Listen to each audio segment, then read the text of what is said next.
दौरे हाजिर के शायर हैं शबीर अहमद हमीद साहब। खूबसूरत कलाम शामिल करता हूँ।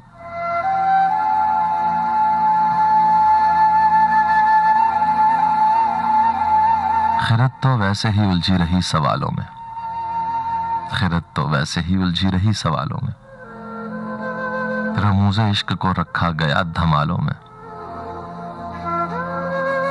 हमारी खाना खराबी में रंग भर देगा हमारा बैठना उठना खराब हालों में। और तुम्हारे साथ किसी और को नहीं सोचा, तुम्हारे साथ किसी और को नहीं सोचा, बड़े ख्याल से रखा तुम्हें ख्यालों में।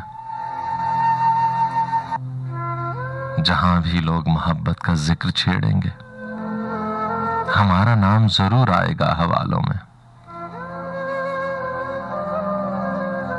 तुम्हारे हुस्न को हर जाविये से देखा है, कभी अंधेरे में मिलना कभी उजालों में।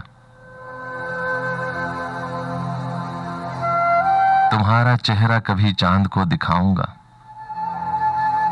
फिर एक चुटकी भरूंगा तुम्हारे गालों में।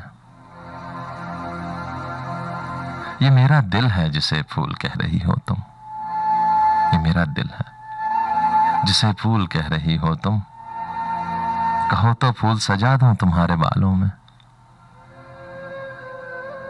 इलाज उसका मोहब्बत है और वो लड़की फजूल दौड़ती फिरती है अस्पतालों में। इलाज उसका मोहब्बत है और वो लड़की फजूल दौड़ती फिरती है अस्पतालों में। जहां भी लोग मोहब्बत का जिक्र छेड़ेंगे हमारा नाम जरूर आएगा हवालों में।